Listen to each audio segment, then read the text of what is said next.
1983 Chicago board of trade का शोर। जहां बड़े बड़े वेटरन ट्रेडर्स लाखों डॉलर गंवा रहे थे, वहां एक शख्स ने एक ऐसी बेट लगाई जिसने पूरी फाइनेंशियल वर्ल्ड को हिलाकर रख दिया। 1983 की एक शाम शिकागो के एक बार में दो दोस्त बैठे थे। दोनों ही ट्रेडिंग की दुनिया के बड़े नाम, रिचर्ड डेनिस और विलियम एकहार्ट। रिचर्ड का मानना था कि किसी को भी ट्रेडर बनाया जा सकता है, जैसे सिंगापुर में टर्टल्स को फार्म में कल्टीवेट किया जाता है। लेकिन विलियम का कहना था, नहीं, ट्रेडिंग डीएनए में होती है। रिचर्ड डेनिस ने सिर्फ $400 से शुरुआत की थी और उसे $200 मिलियन बना दिया था। वो प्रिंस ऑफ द पिट थे। उन्होंने अपनी बात साबित करने के लिए एक बेट लगाई और न्यूज़पेपर वॉल स्ट्रीट जर्नल में एक छोटा सा ऐड दिया, ट्रेडर्स वांटेड। 1000 से ज्यादा लोग आए।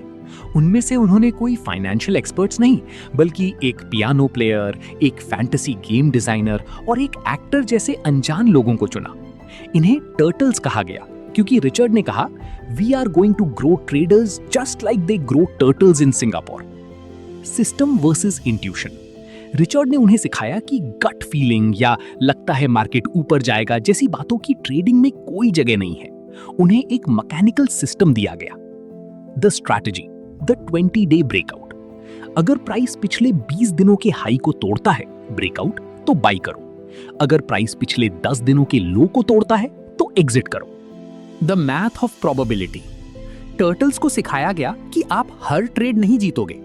असल में उनके 60-70% ट्रेड्स छोटे लॉसेस में कटते थे, लेकिन जब एक बड़ा ट्रेंड आता था तो वो इतना बड़ा होता था कि सारे पुराने लॉसेस रिकवर हो जाते और अकाउंट ग्रीन में आ जाता।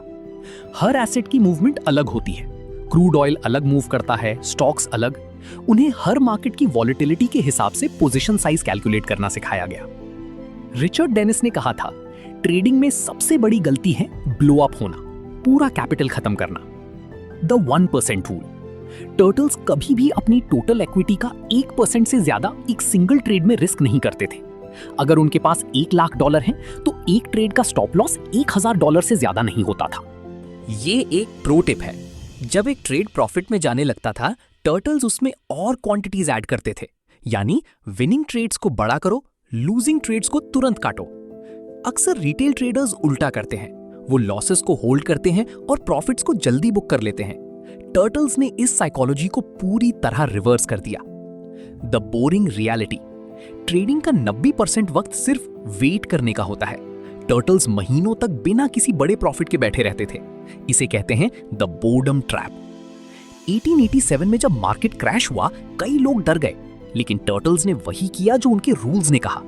रिचर्ड ने उन्हें सिखाया था, हमें रूल्स इसीलिए चाहिए ताकि जब हम डर में हों तब हमें सोचना ना पड़े।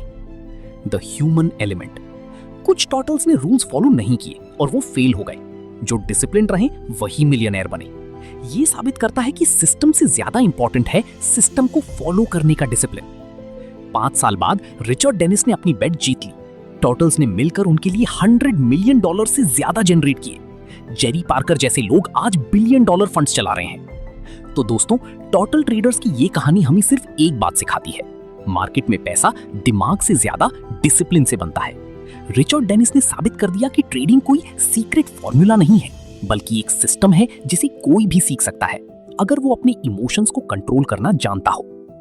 सवाल ये नहीं है कि क्या आप ट्रेडिंग सीख सकते हैं, सवाल ये है कि क्या आप उन रूल्स को फॉलो करने का हौसला रखते हैं जब मार्केट आपके खिलाफ जा रहा हो।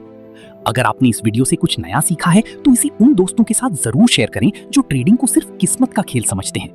अगर आप भी ट्रेडिंग साइकोलॉजी और टेक्निकल एनालिसिस को इसी तरह डेप्थ में सीखना चाहते हैं तो चैनल को अभी सब्सक्राइब करें और बेल आइकॉन दबाएं ताकि कोई भी स्ट्रैटेजी मिस ना हो।